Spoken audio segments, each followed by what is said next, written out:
Darling one, you were born from the sweetest love, cast from the fires of creation, burning bright into the making of your perfect constellations. Head high, my love, never let them diminish you. Stand tall in the power of your love. Break open to the thousands come before you, written in your heart with holy blood. Keep going, my love. Hold tight to the scripture of your inheritance, your dreams born from ancient stone. Weave your magic star of wisdom, breathing life into hollow bones. Courage, my love. Place pain upon your sacred altars. Grow seeds where life has become hopeless. Lend hands to those who fall and falter. Let love be life's greatest opus.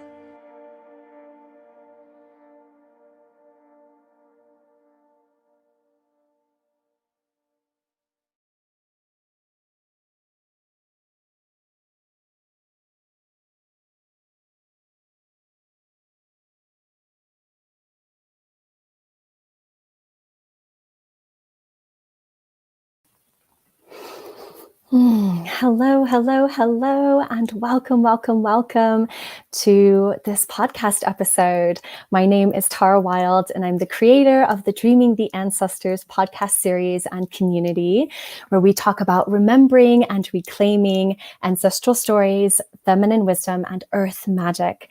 And I'm very, very excited to welcome you to season 2 of the podcast series.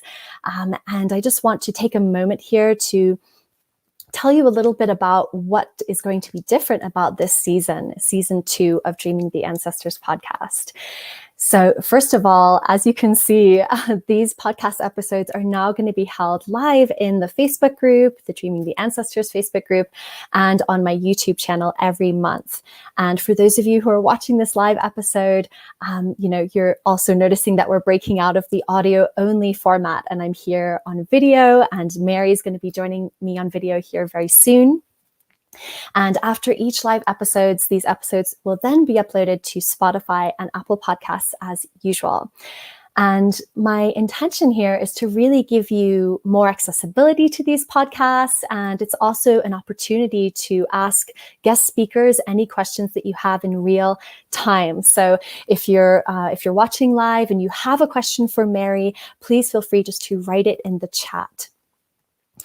And the last thing I want to mention about this new season is that I'm also going to be focusing on uplifting the voices of native wisdom keepers from the Celtic Isles. And so I'm just so excited about this new evolution of the podcast. And I'm seeing some of you here live, which is wonderful. Welcome to everyone. Welcome, sisters. So to kick off this new season, I'm really thrilled to introduce you to Mary McLaughlin. And I'm going to just read her bio here. Born in Northern Ireland, Mary McLaughlin's early musical influences included Latin chant and Donegal sean-nós singing. She spent the first part of her adult life in London, where she developed as a vocal teacher, songwriter, arranger, and recording artist. Working on the British folk scene, she was exposed to the traditional music of England and Scotland, all of which helped shape her musically. A 1995 Billboard chart success with Celtic Voices, a compilation album on which she sang the first 3 songs, brought her original songs and arrangements to the USA market, and she moved to California in 1997. Subsequently working and touring with many leading Irish and American musicians, she established herself as a performer and teacher throughout the US. Between 1999 and 2012, she published 2 Irish language songbooks and 4 albums, and was the founder-arranger of the Californian Gaelic choir Cor Angli. In addition, she was signed by the Windham Hill Sony to produce Celtic Requiem, which spawned many tracks on various albums of the Celtic variety. Alongside her performance career, she's had a career in academia and teaching. She holds a PhD in Irish traditional song studies, a master's in ritual studies and chant, specializing in the Irish keen, certificates in sound healing, shamanism, vocal and general education, and has taught both at school and university level, as well as running workshops and online classes in Irish song and singing. So with that, Mary, I'd love to just bring you on for a moment just to say hello to everyone. Hi there. Hello. I was listening to that bio and thinking, how did I manage to do all that? It was like 100 years worth of work. You have so much experience, Mary. So much experience, and it's so wonderful to have you here. Thank you so much for joining us. Very much for inviting me. So I'd like to take this moment now just to close our eyes and imagine that we are having this conversation in the flesh, heart to heart, and that we're sitting around a great fire upon the earth, and we're sharing wisdom, we're sharing stories, and in this case, we're even sharing songs, just like our ancestors from long ago. And as we hold this vision in our hearts and our minds of being gathered around the fire, I'd like to take this moment for Mary and I to call in the spirit of our ancestors and our guides to be in this conversation with us, so that their wisdom can flow through us and we can share what's most meaningful to share. So I'd like to call in my Irish lineage and paying special homage to my great-great-grandmother, Elizabeth Dunlap, and her mother, Catherine O'Boyle, and that beautiful matriarchal lineage. And I welcome them into this space. And I feel Elizabeth's courage at moving, her decision to move to America when she was 17 and start a new life for herself, leaving behind everything that she knew. And she never saw her family again. And so I really honor her bravery, and I feel her in this space with us. And she was from the north of Ireland, so it feels very relevant to our conversation today about the Ulster sean-nós tradition, which Mary has been lovingly teaching me the past few months. So I call in my matriarchal lineage of Ireland. Thank you, thank you, thank you. Míle buíochas. And with that, I'll pass over to you, Mary.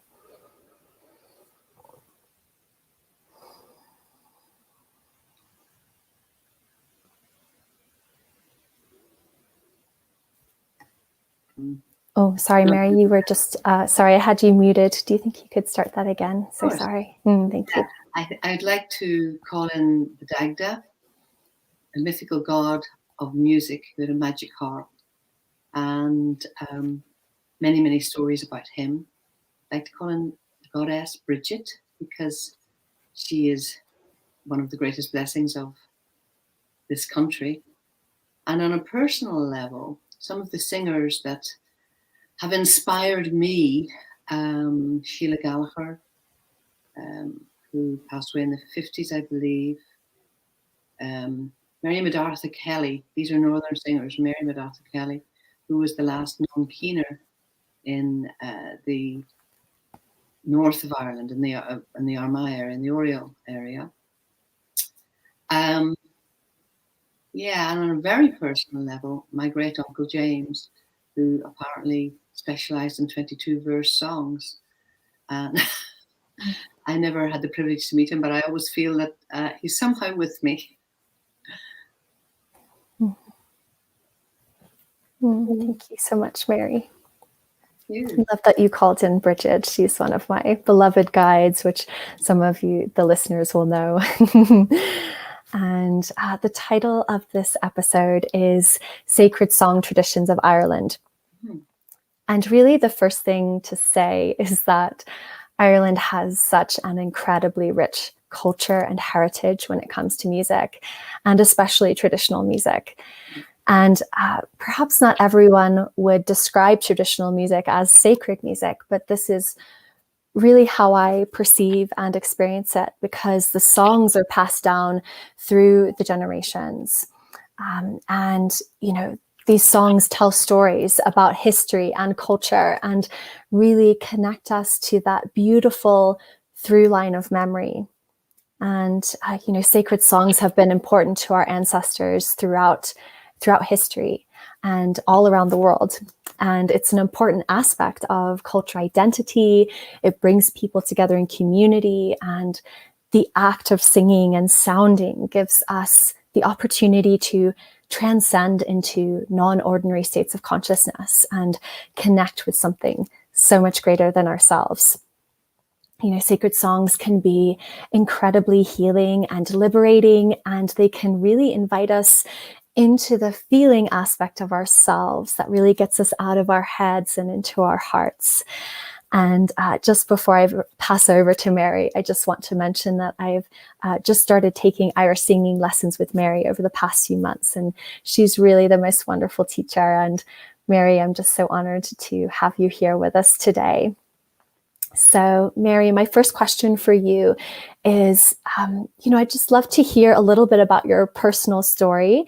How did you become a singer, songwriter, teacher, you know, preserving and passing on these important traditional ancestral songs? Okay. Well, it's very interesting what you were saying, you know, this idea of singing being sacred, and more importantly, singing bringing you to a transcendental sort of a state. I would say that I've always sung. I know my grandmother used to say that when I was little, I just used to sing and dance all around the place continually. From my own inside internal experience, it was quite simple. When I sang, I was happy. It was as simple as that. And it was, and I lived in a very fraught, I'm a child of the Troubles, you know, in Northern Ireland. So, you know, a lot of my life was pre-war and war, basically. And my life in Ireland when I was a young person. And, you know, it was a scary place. And I was being a sensitive, I was picking up that fear all the time, not knowing what it was, you know. This was further sort of bolstered by a fairly brutal school system, I have to say, which was at that time, you know, in vogue. So fear was never very far away from me. But if I sang, I was like Dorothy in the Yellow Brick Road, you know. If I sang, I didn't feel scared. And I remember thinking that. So it was always an incredibly important piece of who I am. In terms of this particular path that I have landed on, that began for me when I was 11, when I went to the Gaeltacht, which is the Irish-speaking area in Donegal. I went there to learn Irish at the age of 11. I was there for 3 weeks on an intensive course. I had 3 words, which wouldn't have got anybody very far. But the idea was that, you know, I would be immersed and would learn like that. I heard for the first time singing in the sean-nós. And I'll talk about that a little bit later, what that means. But I heard that for the first time. And the only way I can describe it is my soul awoke. And I was always quite spiritual. I was always very spiritual. I was always going out and making little altars and all that stuff. But I was very much following the dictates of the Catholic religion that I had been born into. This was a different feeling. This was like this incredible feeling, which I wasn't able to name or articulate. All I know is at the end of the 3 weeks, I went home. And before I went into the house, where there's a lot of younger children and a lot of hurly-burly, and I knew it was all going to dissipate. And I went to a tree, and I have to tell you, tree hugging wasn't particularly big in Northern Ireland all those years ago. But I instinctively went to this tree in our garden and put my arms around it, and I whispered into the tree, "I have a secret feeling." And it was my way of kind of preserving it. And through the years, I would sort of touch that tree to remind me. And I went in and announced to my mother that I knew what I wanted to be when I grew up. I wanted to be, I quote, a famous Irish singer. She looked completely horrified. Um, she had expected me to say something like, at the very least a teacher, something very kind of academic, She said, you can't do that. You'll never make any money doing that. Well, she was right. I'm not going to say that she wasn't right, because she was right. But it was for me the beginning of this path. And I made it work through doing day jobs as well. But I managed to work at that. I ended up doing all of those in the arts too. So I took some years to get it slimline, but I managed it. I moved to London when I was 18 to do a BA at London University in English literature, and my guitar came with me. My guitar never left my side from the time I got it when I was 13 until, I still have one that's 35 years old. And first thing that's packed, first thing that's unpacked. And so it's very important. And that's really, my instrument. It's almost like a symbol of who I am. So I went through lots of different stages. I trained informally in the natural voice method in the 90s with Frankie Armstrong, which was amazing. And then I began to teach voice workshop, helping people locate their voice. I was living in London. The Irish wasn't very popular then, it was a really dangerous time. So I was focusing really on voice rather than the Irish stuff. When I moved to the States, that completely changed, because suddenly there's this totally different emphasis, and suddenly people wanted to know me because I was Irish, which was a brand new experience for me. And that's when I really dug into my Irish stuff. So I would go back over to the Gaeltacht every year from America and keep in touch with my Gaelic friends, and just developed through that. And then one thing led to another and another and another. And meanwhile, I was writing from myth mostly. My first song that I recorded, which was in the late 80s, was about the Children of Lear, which is my favorite myth from childhood. And, I write a lot from myth and sort of, if you like, drawing on the myth to understand our own psychology.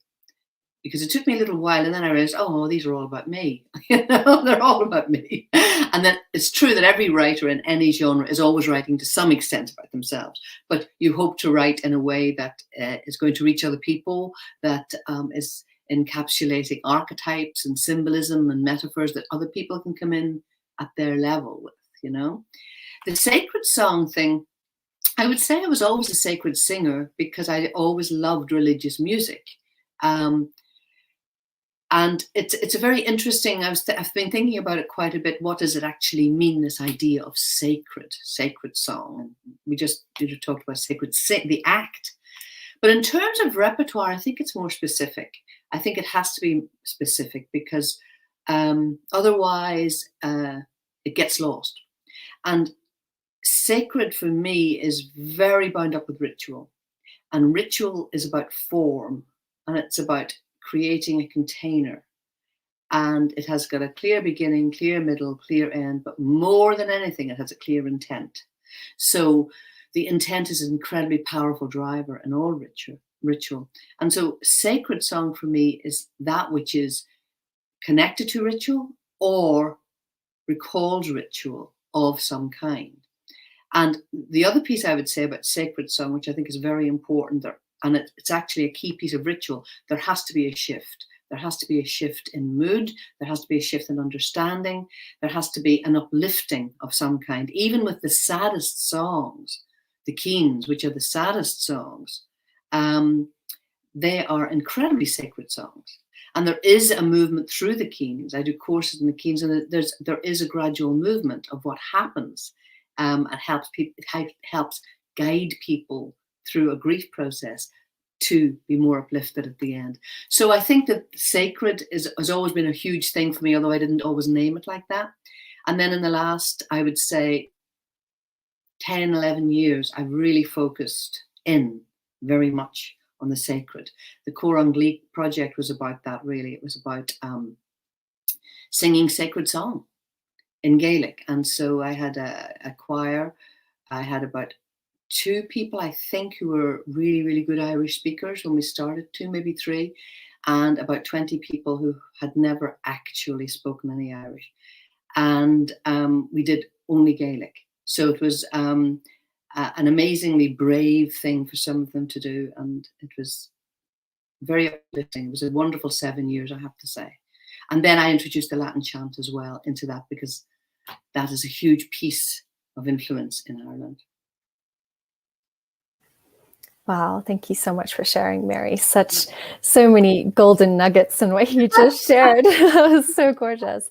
I love that you brought in the mythic aspect of your path and your work, and it's something that I do a lot of teaching about. And yeah, lots of my online members and things, we talk about exactly what you said, drawing on the myth to understand our own psychology. Somebody actually wrote that in the comments because it was really profound.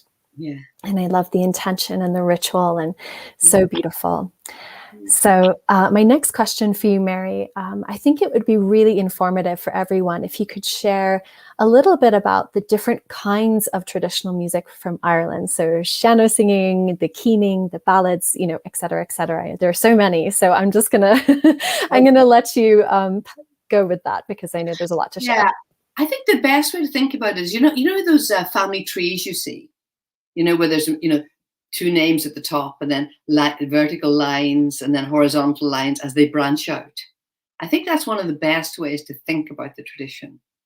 So the line at the top says sean-nós. Sean-nós is catch-all. It means old style.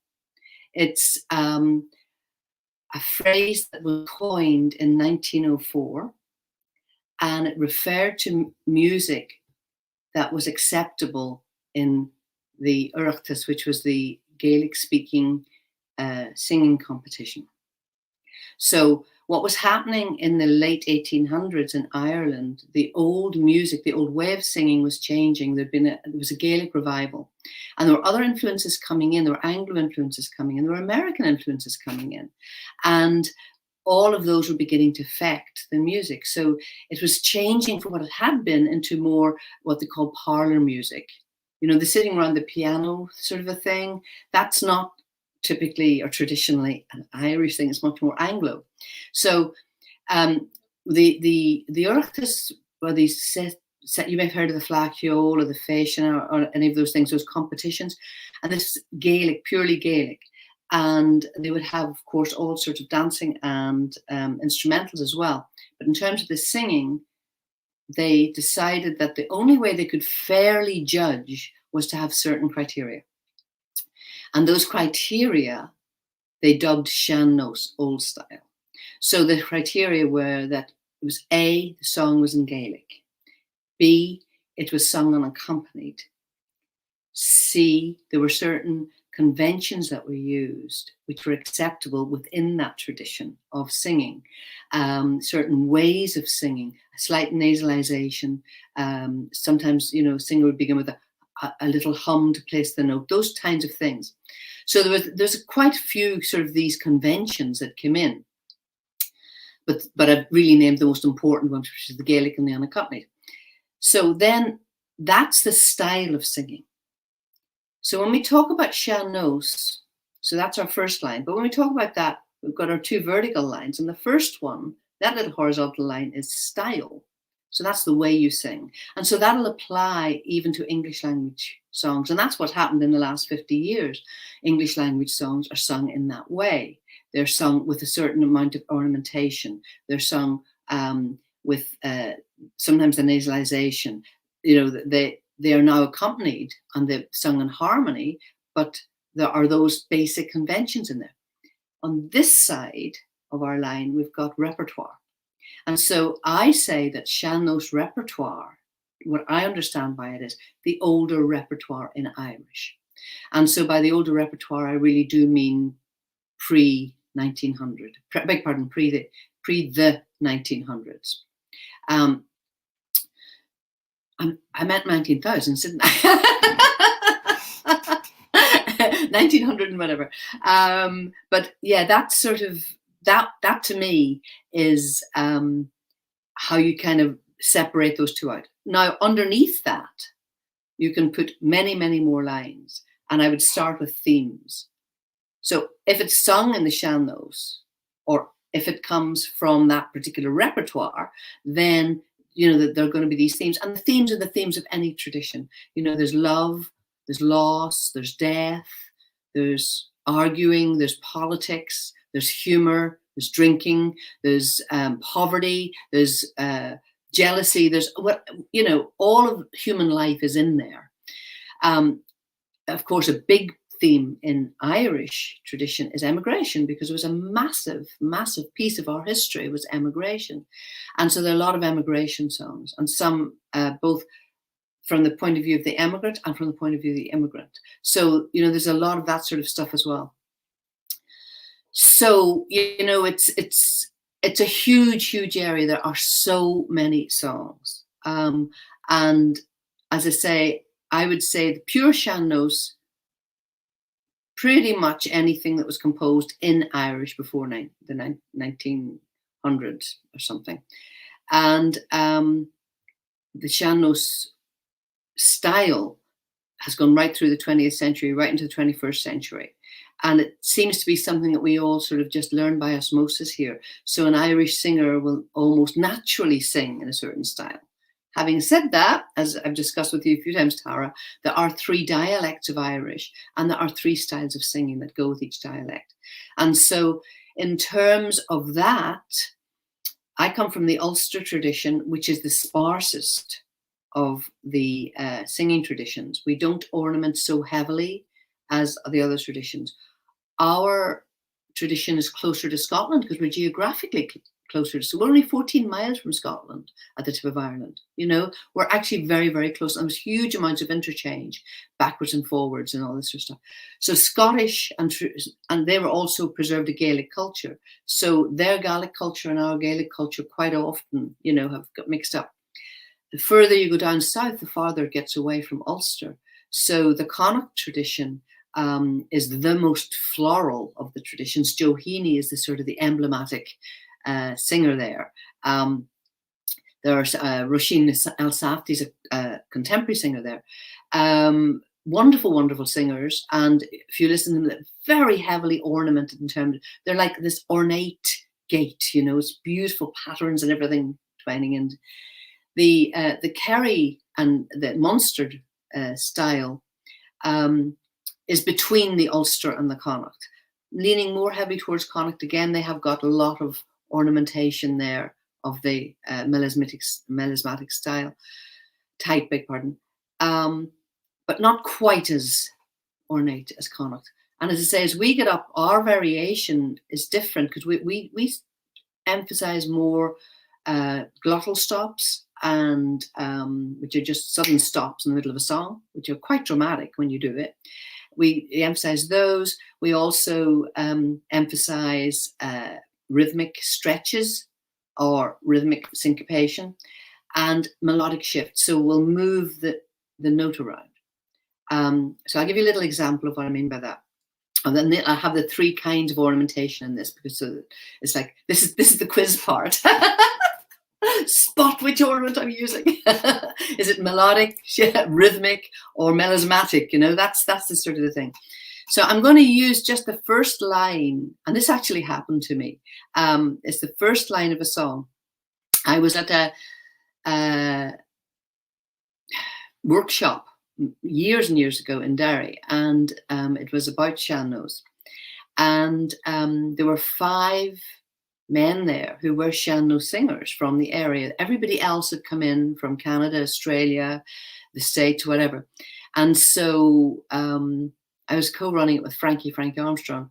So she had brought them through a lot of vocal stuff, and then sort of was over to me for the sean-nós. And I thought, oh my goodness me, I have 5 absolute experts here. Now, part of the sean-nós too is about protocol. You bow to your mentors, you bow to your teachers, you respect them, and you don't push yourself forward. That's part of the protocol. So I immediately turned to these 5 guys and said, look, I'd like you to demonstrate how you sing. And I asked them to just sing the first verse of a very well-known song called She Moved Through the Fair, which is a beautiful song about a revenant. And The 5 of them in turn just did the first verse. I'm just going to give you the first line, but pretty much this is what happened. Number 1. My young love said to me, my mother won't mind. 2. My young love said to me, my mother won't mind. Number 3. My young love said to me, my mother won't mind. 4. My young love said to me, my mother won't mind. Number 5. My young love said to me, my mother won't mind. Now, each one of those is sung in the sean-nós. So you begin to get how incredibly complex this is. And that's why people get confused. Because they're thinking, well, if that's sean-nós, how can that, which sounds so different, also be sean-nós? But if you realize that we're talking about a style of singing which has certain conventions, and those conventions are movable, they're not fixed like classical music. You must do a mordant on, meter 4, exactly in the middle, using these 3 notes, very fixed. No, it's not like that. It's very much responding to your own heart's connection, which is probably why I've always been so in love with this particular tradition, because it's so connected to the heart, to the individual. And that's one of the reasons why sean-nós is sung solo and unaccompanied. Because if you're really doing it from the heart, it takes a brilliant accompanist to know where you're going to go to next. Because you might do it one day, that first way that I did it, and the second day, the 5th way. So does that kind of clarify that a bit? Yes. Oh my gosh, Mary. Wow. First of all, I just want to read you some of these comments because they're so lovely. Someone just said, wow. And then another person said, wow, with like all capitals. And then someone else here said, heart melted into my soul. And someone else has said chills. Just so beautiful, Mary, to receive that beautiful, it just feels like these songs are alive. That's really what I was getting when you were speaking. That's key, Tara. That's the exact word. We call it a living tradition. Yeah. And, once it's stuck on a bit of paper, it's dead in certain ways. So you have to revive it. And it's, I certainly have come across a thing where people will say, but that's wrong. I say, why do you say that? It's not the way it was in the book. I said, that does apply to classical music, absolutely, but in traditional music, it's not about how somebody else did it. It's about how you take it and do it. But the key is, and that's the sacred piece, within the conventions, so that you're not just branching out totally. And it ceases to be within that tradition. It then becomes fusion, which is a wonderful thing in its own right. I mean, some of my favorite bands in the world are fusion bands. And I love the experimental stuff that can go on between cultures. I mean, the Afro-Celts were one of my favorite ever bands. Heel is another very favorite band of mine. And so those groups and singers too, who experiment. And there's a marvelous, marvelous singer. Oh, how's she gone? Wonderful, wonderful Indian singer, Sheila. Oh, I've forgotten her second name. And she brought Indian music and Irish music together because she had an Indian mother and an Irish father. And it's absolutely stunning what she's done. Because she brought them together in a brilliant way. And she herself was a wonderful singer. She started out singing with a group called Monsoon way, way back. And then she discovered this path for herself. Sheila Chandra, amazing singer. So, I love fusion.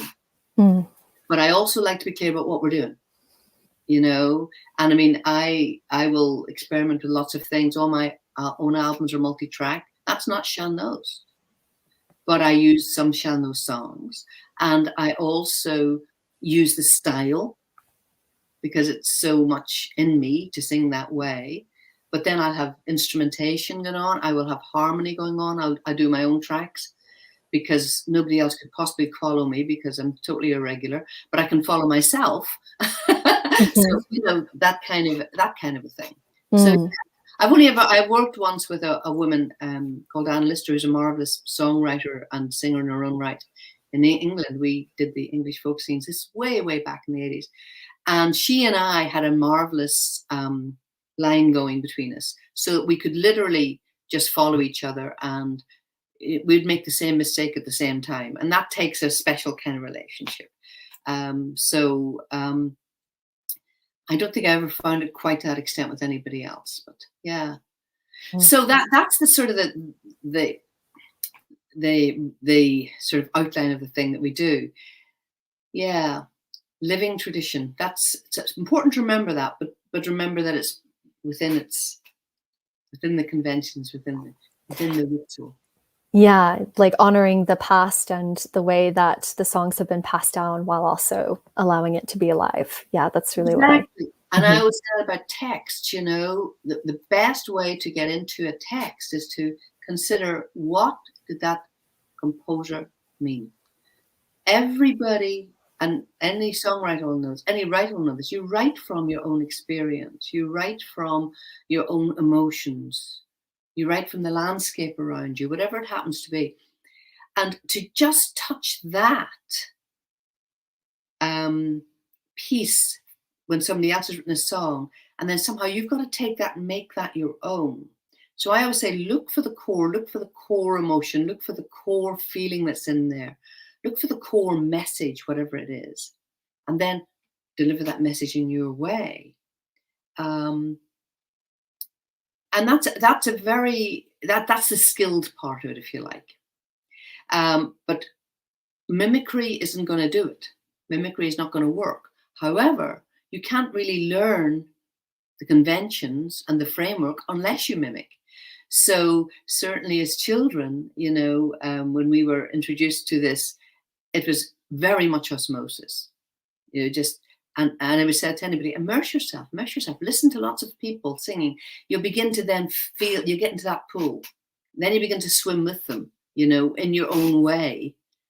So they're all doing the front crawl, you want to do the back crawl, it's fine, but at least you're in the pool, But all of those things are desperately important. Otherwise, it just sounds false. And the other thing is that when it is written down, people often think that's the date of composition. It's usually not with the tradition. It's usually the date of collection. And so by the time that collector has actually collected that song, it could be 200 years old. It could be 2 hours old, because you don't actually, it's just gone into the community and the collector has collected it, So that's another important piece to remember when looking at songs, especially written down ones. And what will have happened is the collector will have written down what he or she heard at that point in time from a particular singer. Another singer 5 minutes away would have sung that song differently. That's what allows the spaciousness of it all. Yeah, you were telling me that story the other day of how there was a point, I think it was in the 1940s, correct me if I'm wrong, where they were collecting lots of these traditional songs and they would pay by the verse. Maybe you could just say a little bit about that, because it's so interesting. Well, the collections really start, this is audio collection. The collections began in the 1800s. Well, they began in the 1600s, but really came up big in the 1800s, where you had big collections, and these are just marvelous resources. P.W. Joyce, George Petrie, they were collecting around about the 1850s, and they were going around the countryside collecting songs, and they were also classically trained, so they were transcribing the songs, but they were putting them into diatonic. Now, these songs, the old songs, are not diatonic, they're modal. So to try to capture them in a different scale is very difficult. On top of that, they're arrhythmic. And so I remember hearing about one collector going around and tearing his hair out because the first meter was in, or as we say over here, bar was in 2/4 time. The second bar was in 6/8 time. The third bar was in 9/16. He was going, where is this song going? You can't apply those metrical sort of divisions. You just can't do it to these songs. But the only way you can write down is to standardize them to a certain extent. So people have thought for a long time, how do you actually transcribe these songs in sean-nós? I personally, the way I did, I learned, because I did my master's in chant, and most of that was Latin plain chant. I did what the monks did and used neumes, which aren't notes, but which are little symbols which give you a clue. You go up here, you hold here, you go down here, you do a twiddle here, but it doesn't tell you how long you hold for or how high you go up. But when I was learning a song, that was one way I would remember it, by just notating it like that. Then, audio came into being in, I suppose, in the 1930s, really, but sort of made its way to Ireland in the 1940s. And the collectors were working for the RTE, the radio air, and the I don't think they were Telefíse at that point, but they were the local, the Irish, the state Irish recording broadcasting station. And they would go through Seamus Ennis, who himself was an absolutely fabulous piper and singer. He had a job for a few years. His day job was to go and collect. I mean, it's a dream job for somebody in the tradition. He would go and collect songs, and he went right up to Donegal. But at that point, what was happening was they were paying the singers, which was great. I have to say, a lot more ethical than some of the stuff that happens these days. But at that point, it was, you're giving us this, we're giving you this. And there was a lot of competition in the Girl Talks, there was sort of friendly competition and not so friendly competition. Some of it was, I know more verses than you do of that song, so I should be singing it. And others were that, well, if I sing more money, if I sing, I'm going to get paid more for 9 verses than 3 verses. That was happening as well. So it was just this really strange thing was happening. Having said that, I know some of the repertoire I've got have come from those collections, and my PhD was based on it. It's just a marvelous, marvelous resource that we have. So, I'm I'm absolutely not knocking it, and I just think that it is great that they were rewarded. I told you, I'm going to tell you a very funny little story. It's a true story. My mother told me so, therefore it must be true. My great uncle James was a singer, and I never met him, as I said. My mother told the story that he was a farmer basically, but he sang, which is what everybody had a job if they were looking up for a job, and then they would sing at harvests at various ceilidhs. And ceilidh is a gathering, it's a visitation. It's not going out into a dance hall or anything like that. It's a visitation. So they would have these parties, and she said, whoever he was dancing, singing, it was great till he started on one of his 22 verse ballads, and off he'd go, and we'd all fall asleep. But somebody, and I'm not sure who it was, she told me the story, and I have tried to find out who it was, and I haven't managed it, came to record him. And about 2 weeks later, he received a letter in the post with a check for £30. Now, this was, I believe, end of the 40s, beginning of the 50s. That was a lot of money. He didn't understand what a check was. He didn't even have a bank account. He thought it was a bill for the privilege of having sung on the radio. And he dressed himself up in his best suit. He was in Leitrim, that's where he lived, and took himself down to Dublin in the train and went to the offices and knocked on the door and handed it and said, I'm terribly sorry, I don't have the money to pay this bill.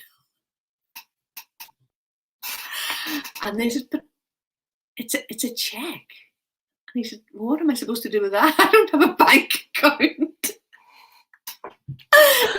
Oh my gosh. It's a story. And I mean, like, if that happened in my family, I don't know how many of these happened, because money was a rare commodity.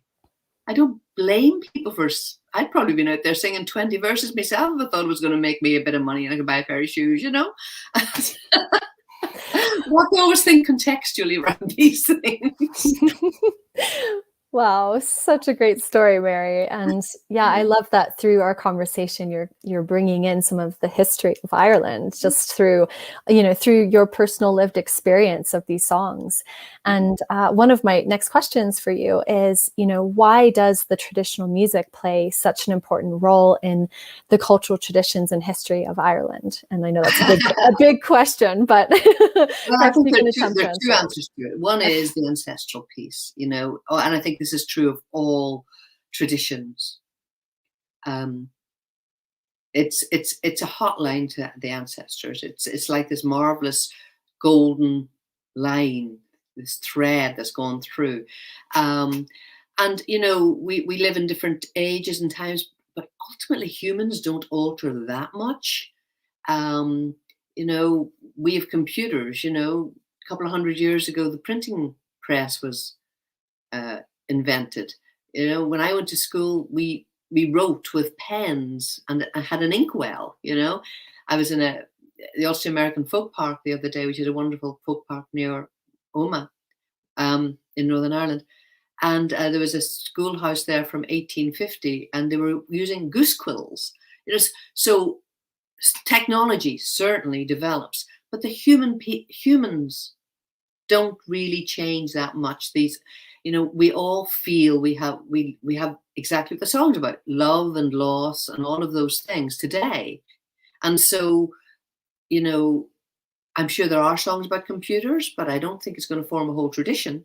I think the songs that last are the ones that encapsulate, like I said earlier, the archetypes, those things that are common, that go way beyond race, time, space, gender. It goes way beyond that. And they're the archetypal feelings. So we all feel intense love when we see a little baby. We all feel intense sorrow when we bury a loved one. So it's those intense feelings, they're all archetypal. And a lot of those are contained within the mythical stories, like I mentioned earlier as well. So I think there's that line of the archetypes coming through, and we relate to it. Isolation. Being the Cinderella, being the one that's always doing the work where everybody else is always having the fun. All of those different archetypes come through in these songs. So that's one piece. In Ireland specifically, a very big political piece. Remembering that Ireland was subject to invasions. The Celts were invaders. The Celts came 750 BC. There was civilization here before. Civilization here, I think it's 20,000 years now they've discovered wall carvings in Ireland. You can't walk in Ireland for more than a mile without tripping over a monument of some kind or falling down a monument, and those were built 6,000 years ago, so we don't know much about those populations because there wasn't literacy, and it was all just oral, and that was a lot of the myths came from there as well, and it was a way of keeping the traditions and the songs, the myths, all of that stuff. Then the Celts came about 750 BC, and they brought their stories and songs. And of course, they took over all of the British Islands. The particular race of Celts that came to Ireland were the Gaels, and they also went to Scotland, and they were called the Q Celts. And, Tara, you're doing a fantastic job on the Irish language, but, it can trip you up sometimes with that sound, Screach. And so there's that, and it's got influences of Hebrew, influences of Middle Eastern, influences of Punjabi. Then, that's in there. Then the Christians came, and they brought literacy. And I never underestimate the tremendous contribution to Irish culture that the monks made, because they really did. There's a fabulous book by Thomas Cahill, How the Irish Saved Civilization, which is talking about them bringing literacy. But I also believe it musically, that they brought, they just brought a lot. And I'll talk a little bit about that later too. But the next invasion were what were called the Vikings, which means pirates, I believe. And they were Danish. the ones that came to Ireland, they seem to have integrated very well. You know, having said that, my name is McLaughlin. That means son of the Viking. You know, and my father's people came from the Inishowen Peninsula in Donegal, and every second person is McLaughlin up there. The Vikings would go to water, so they went to Inishowen, which is on the coast, and they also went to Dublin. Dublin means black pool, and it's a Viking name. The actual name in Irish for Dublin is Ballyclea, town on the River Lagan. It's not Dublin.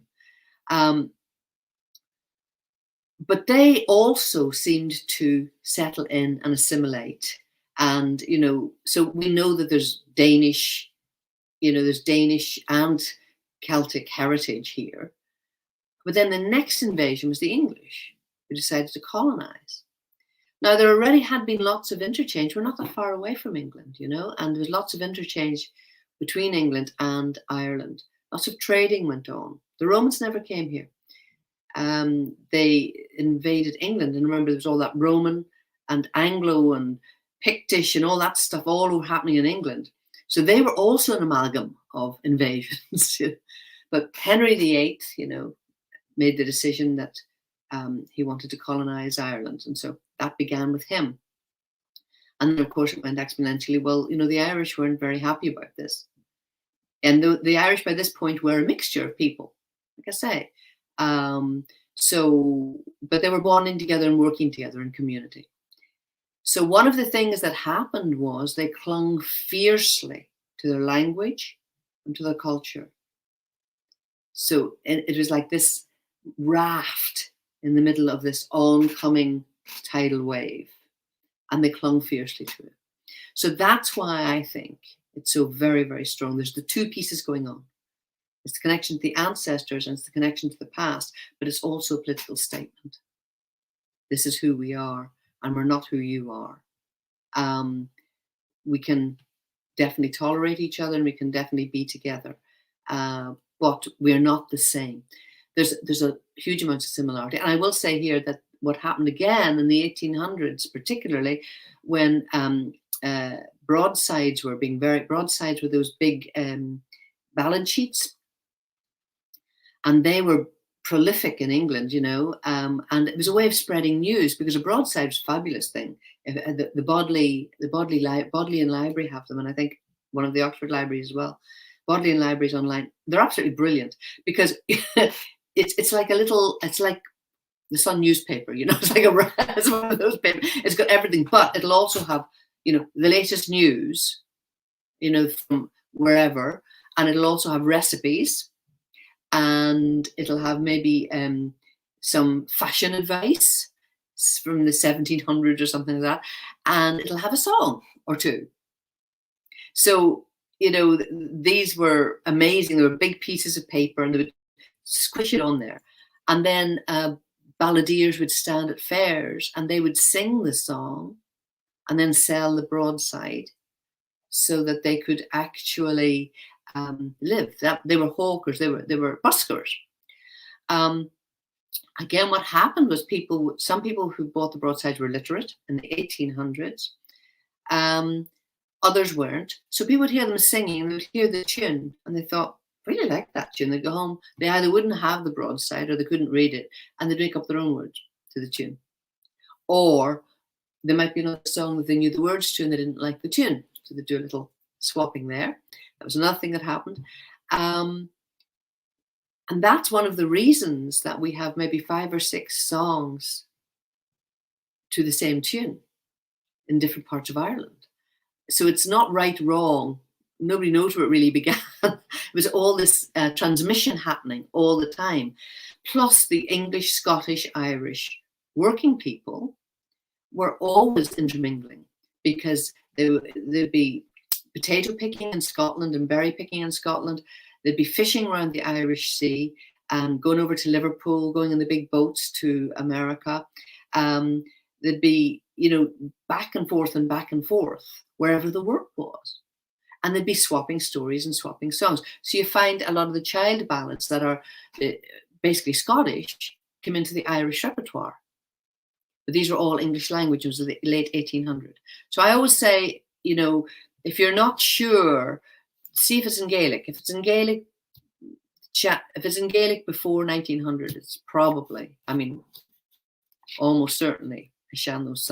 There are a few English ones that came in as well, but even then, they probably came from England on a broadside, and then were changed. Then the details were changed to make it be from Ireland. You know, so that's, and it's all in there, you know. So there's this, not just this past line, but this interconnection of these islands, you know, and the acknowledgement at some level that we actually do have an awful lot in common. Thank you so much, Mary. That was so beautiful to receive that wisdom. And there was just one thing I wanted to add on to what you were saying, because it seems similar, because you were telling me when I was learning the song Go Molta Brigia, that's when people would hear the songs in church in Latin, and then they'd go home and make their own, make up their own song, but with the melody, right? So yeah, I just thought that was another interesting. Well, that's another interesting piece, because Latin, like coming back to the monks, the Latin plain chant is so important in the Irish tradition. And, you know, going back to the 500s, you know, this, when Patrick was doing his mission here, he wasn't the first to come here, but he was the one that made the most impression, and he was the person who was responsible for most of it, of the spread of Christianity. The monks were Irish, so they were bringing their own cultural knowledge to the compositions that they were making, and so many of the early chants were composed by Irish monks. The Medievita, which is one of my most favorite ever chants, Latin chants, was composed in Switzerland by Blessed Notker, who was Irish, and that was in 870. You know, Colm Kill was singing Ibunt Sancti, which was called Celtic chant, one of the Celtic chants, in the 5th century. Or 6th century, in the 500s. There's this marvelous story of him coming in with his monks into Glasgow to meet Bishop Kentigern, and they met each other doing ad alteratum like monks do. So, you know, Ibunt sancti de virtute in virtutem. That would be one group of monks, and the other would sing back, Alleluia, Alleluia. It's a wonderful song. And this was the early Celtic chant. And I think it gives us a key to what was happening musically in Ireland at that time, because we've got rather overcome by Gregorian chant, which was later, where it was collected and standardized. And that's what Gregorian chant is, standardized chant to line in with Rome. And it was political. It was about keeping the Roman emperor happy. And so people now think that is the only chant. There was this whole body of Celtic chant, most of which has been lost, but that Ibunt Sancti is one of the few that's remained, you know, and it gives us a chant. It's totally different to the very, you know, grave 13th, 12th and 13th century plain chant, which is very beautiful and exquisite, you know, but it's totally different to the Celtic chant. And so when that came around in the 12th and by the 12th and 13th century, it's really, I love it. I just love it. I've always loved chant. And it is very meditative, but it was in Latin. And, you know, there was a sort of an elitism, so that people would go to church and they'd be cordoned off and they didn't speak Latin, and they'd hear these gorgeous tunes. And yeah, I mean, they want to sing that. So, but Go Molta Brigia is a great example, because that's where there's a marvelous fusion of pre-Christian and Christian going on. Because Bridget has always been, Bridget was a goddess, beloved, one of the goddesses who was totally beloved in this land. And then there was a Saint Bridget named for her, you know, and she was totally beloved, this abbess of Kildare. And so the two became very fused. So, you know, there is no doubt that the nun Bridget did miracles. There is no doubt that the goddess Bridget did magic. You know, there was this so the two just became very fused, and bridges came to signify certain things. So Gomol de Bridge was taken, the plain chant was Ave Stella Maris, you know, Hail Mary, Star of the Sea. And so it was a chant to Blessed Mother Mary, which was the Roman Catholic lexicon, if you like. And Bridget was Mary of the Gales. So she didn't have her song. So they took the Latin plain chant, somebody round about probably the 1700s, we think, but not absolutely sure when it happened. But they took this 13th century plain chant and set the set of words about Bridget to it. And my favorite verse, I think, as I've shared with you, in Bridget is the last verse where the concepts are brought together, where it says, on Bridget's day, the Irish spring is coming. And that's the pagan festival of Imbolc, which is also, of course, on Bridget's day, because, you know, Christianity was a bloodless coup here. And one of the reasons for that was that it was very, very clever what happened. Instead of going in all sabers rattling, they said, leave the monuments where they are. These people go to their wells, these people go to their mountains, they have places very important in Ireland. So there were sacred places people would go to worship. Just gradually over time, change the icons. So they will gradually come to appreciate and worship Christian icons. That's why you have this interesting synthesis happening, because that's the way it was done in the 6th century. It took about 100 years. It was a very, very clever way of taking over a whole set of beliefs. And but people didn't want to let go of those, but this allowed them then to have their pagan beliefs and their Christian beliefs. And there really wasn't that much of a clash there. It sort of lay well together. I think it was a very smart move myself. Mm-hmm. Yeah, absolutely.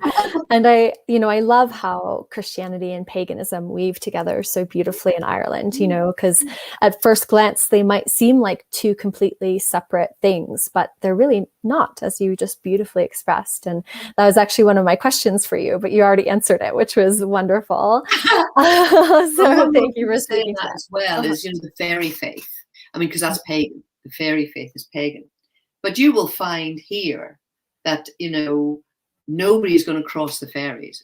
And they could be the most devout religious person, but they're not going to cross the fairies because there's been too much experience, too much lived experience of what happens if you go and tear up a hawthorn bush in the middle of a field. It's not a good plan. Mm-hmm. You know, so the two, that's the other piece of this. So fairy faith is still very strong here. Mm-hmm. But it's done in secret.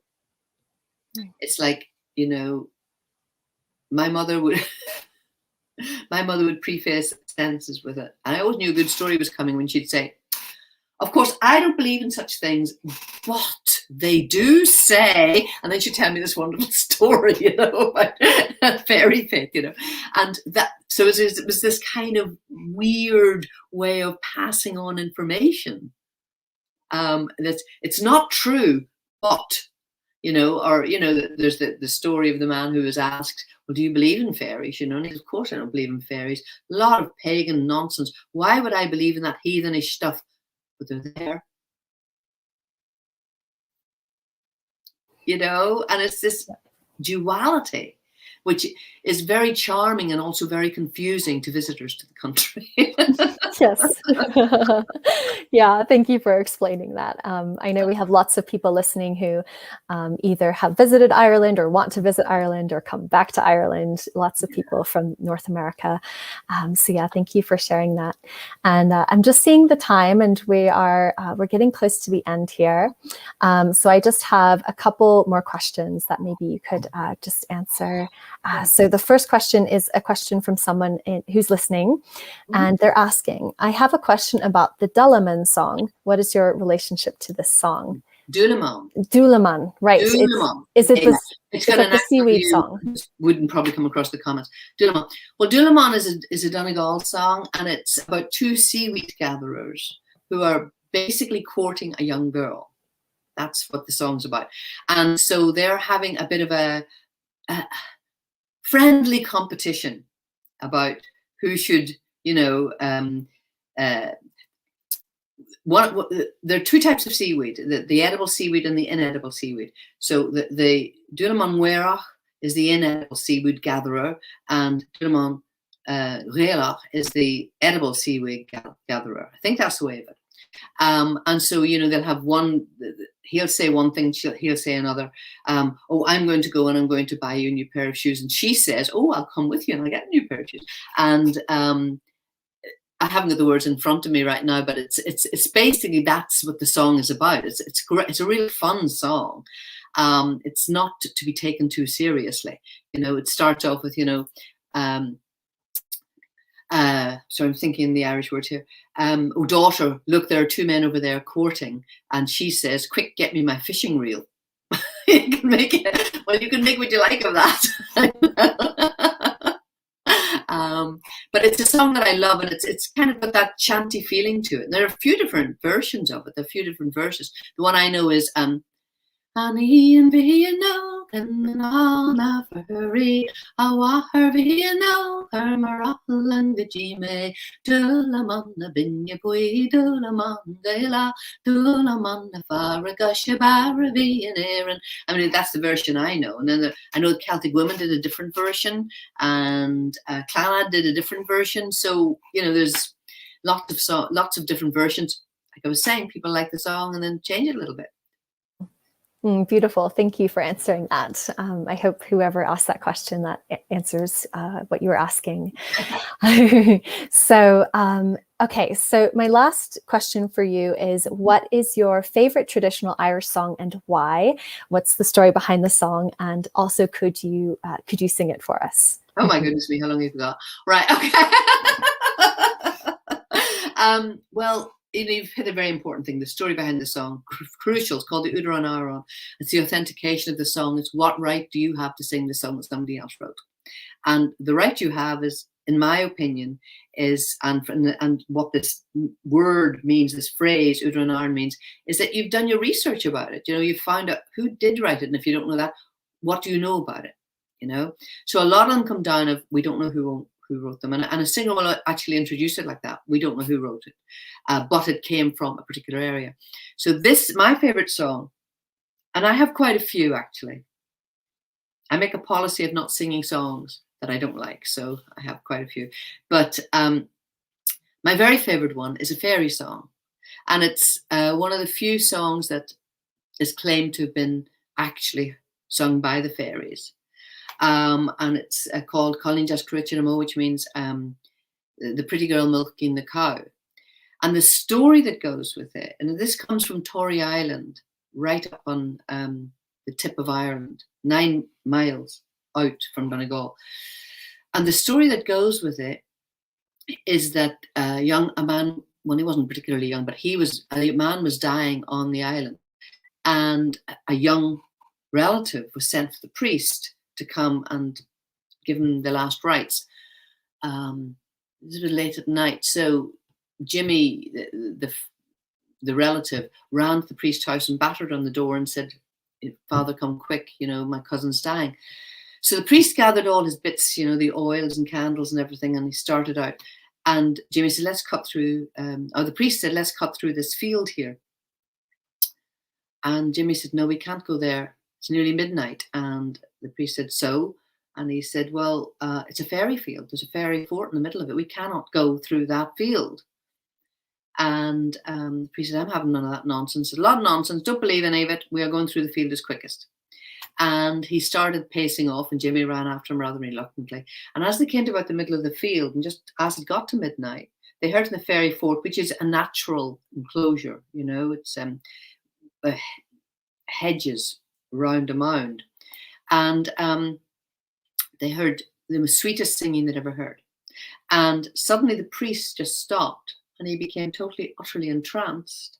And it was like he was being pulled on a thread, and he just headed towards a gap in this hedge. And Jimmy was shaking him, couldn't get through to him. The man was like under hypnosis. So Jimmy follows him. They get in, and in the gap they saw fire, and by the fire there were two very small red men, no bigger than your fist, and they were holding hands, and they were holding a gaze, and they were singing this song to each other by the fire.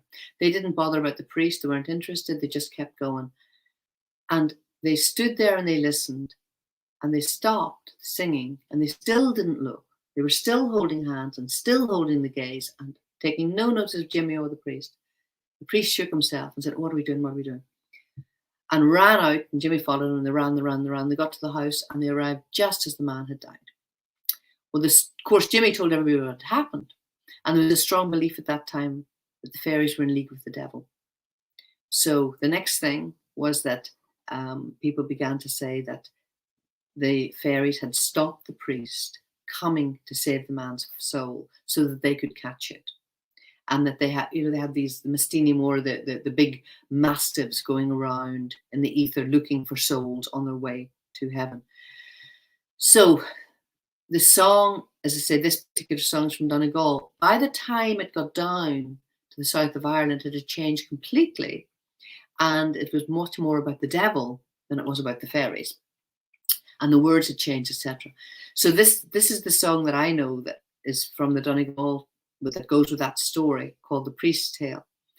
And it's basically just a very sweet love song where these two saying, "Pretty girl milking the cow, I saw her, the most beautiful creature in the world. If only she could come and be mine. And her parents won't let me near her. And if they did, I would make her mine." And there are lots of clues that they're singing about a fairy woman. The milky skin, the cherry lips, these are all fairy images. I could go on about that another time. But anyway, this is it. And Colleen just cruit, we'll just have a little sip of water here.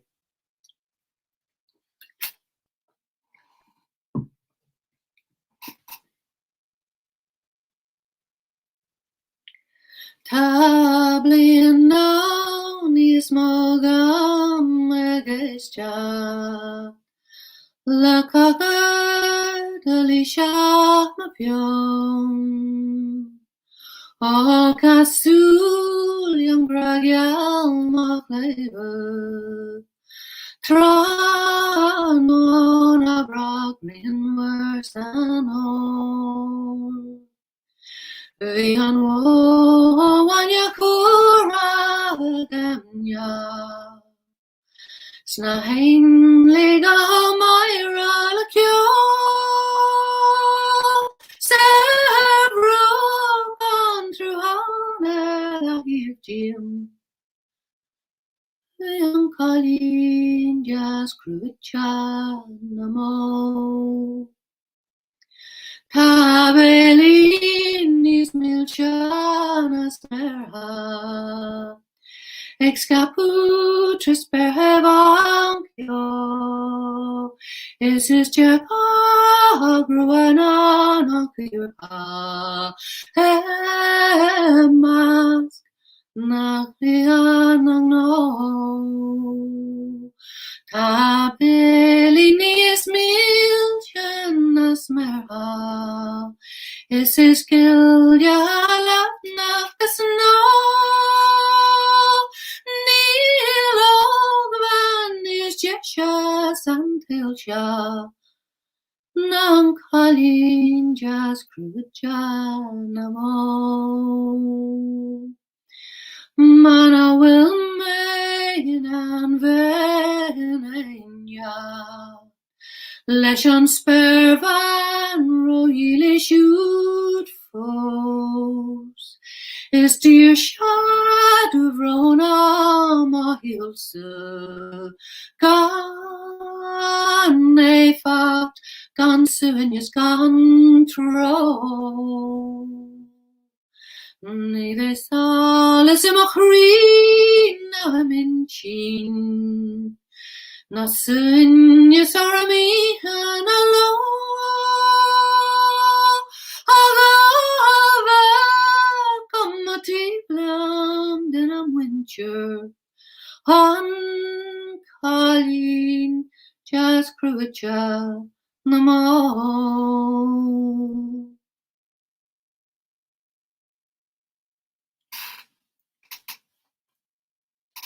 Oh, wow, Mary. Thank you so much. So beautiful. I always think it's a very magical song. Yeah, I could feel the magic like coming Mm. through so clearly. I would love to, if you have a recording of that, I'd love to put that in the Oh, description. it's on Yeah. Sacred Days, Mythic Ways. Okay, great. This is the Perfect. last album I made in 2013. I know it's available on iTunes. It's available on YouTube, I think. I don't. It's certainly available. Sacred Days, Mythic Ways, and it's got and that whole album is about sacred music. It's about both. It goes from Latin music into Gaelic music, and it goes and then into the mythic music. So it's about religious music and mythic music. Lovely. Yeah, I'll make sure to put, for everyone listening, I'll make sure to put the link for that song in the description of this video so you can go and listen to the recording of that. And this is a great place, Mary, for you to just tell everyone where they can find you. Someone wanted you to talk about your upcoming keening workshops. So feel free just to spend the next few minutes telling people about where to find you and what kind of things you've got available. So the best thing to do is to go to my website. www.marymclaughlin.com. It's spelled like Laughlin, it's pronounced Loch, Laughlin, McLaughlin, Mary, www.marymclaughlin.com. I also have a Facebook page which people follow, and the link is all the links are on the front, the homepage. I can remember music, but I can't remember numbers. So I can't sort of tell you all those things at the minute. But anyway, if you go there, and the King course that I do is 12 weeks. It's in 2 parts. The first part is very much the history. It's kind of lecture based. I use slideshow and come back, do some discussion, etc. It takes it right from, way thousands of years ago. We go from there, we started as near the beginning as we can get to, and then move up into the present day with that particular tradition and how it's developed and evolved and all the rest of it. As I say, it's mostly me talking, and so it's open to anybody. I play some keens on it, but it's not a singing course, okay? However, the second part, part 2, and these are separate parts for this reason, the second part is a singing course. You do not have to go on to part 2 if you've done part 1, but you can't do part 2 without doing part 1. The reason that I do that is I'm going to be teaching the keens that I've talked about in part 1, and I don't want to spend most of the time going into the history of the keens because they're not easy. They're really not easy. And so it's really sort of an hour and a half of intense singing, and you have to be able to sing. It's not for people who are brand new, who, would like to just dip their toe in. You've actually got to be able to sing because they're too hard otherwise. And you get defeated, and I don't like that. I like people to succeed. So that's sort of a quick thing about it. The registration is open at the minute. The next one begins August the 7th. It is filling up.